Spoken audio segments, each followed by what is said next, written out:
Kulish men fibra session 4 teh kan ka video komentar nomor bakidon kiba keli kiba kwa ban tip teh kan ka video menta ngan hikai kumnu ban edit foto ban resize segi foto bijong phi ban upload lada phi apply kam online mar menta bun apply online baik ban apply online phi ban submit document kipan ni ka foto ba ban shon min lang ba mobile baik man kam ban scan man kam dei ti document jong phi ru kila man scan ba ka mobile baik don kam banda ong ba hablek scan em shoes na mobile baik sundur mobile shoes scan along nang sedang le ha kan video mta bde ngin kai kumno ban edit igidur foto passport size ba daga signature le ha kan ga bang use mta bde nga use daga photo compress app te phi phila ban use any apps kilong me kum ju ki bon ma play store ki apps la ban download bila play store la kanu kanu ka apps so balong ban resize ban edit gi dur kalong ba kino noru te hapur ba upload pada pihak ban page ki size kat kum ka size ka pan ha ka kanu kanu ka ba apply kam nang ba ka SSC ne nang ba kanu kanu ka MPSC ne kanu kanu ro ki pan ki don ki ba pan within 20 GB within 50 GB within 1 MB te pihak sna kat kum ka size ka ba ki pan ngai salong ban upload te ki don ki ba pan JPG la ka jong ka size kar kum yu format te don la ka jong te ha kan em ta de ngini kai tang ban edit ya ka dor ban upload pada te yang ai le meta te phila ban nei na po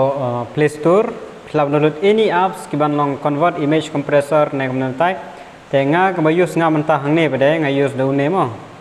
image compressor PNG GPG GIF mar ki don nak jong format une la pen format dai PNG GPG ba GIF te ngan use une tan mar ki don ki ba pan ka JPG format te nga ada download file kan nga ada install image compressor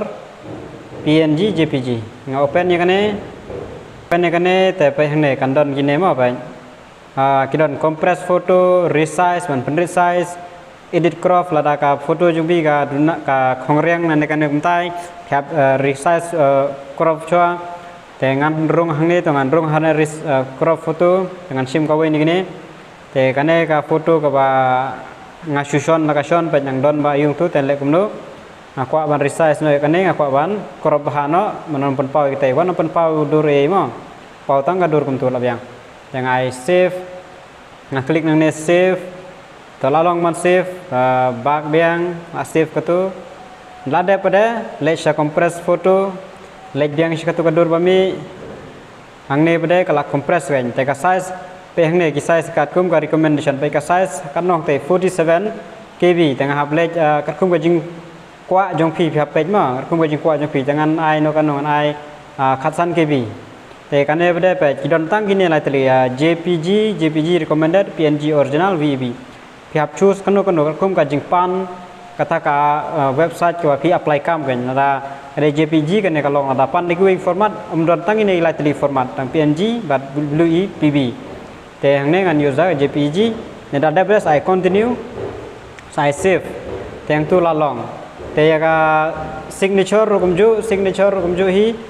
phila banai hang ne ane phila banai resize photo phi sim begini signature jong phi kwa kan no ka size sang te sau pra kwa khat sau kwa arpsan kum ta ter kat kum ga jing la jong phi sa I save dala dap nang tu bada sa upload ha kino ki website ba phi apply kam kan kat kum ba jpan ka size ya sa apply sa thong tu la ka pan ada ki pan ya ka size jong ka duru philaban page kat no ka size philaban resize ka kum ka size ka jong ki ada na sedang kini ki size ada ai lupa te la ada nang ne bde sa upload la long ba te sa page ya ka format bde ki pan kan no ba kan size KB ne MB ne kum ta philaban edit kat kum ka jing non kam ka jong phi tang kan nei tulis bon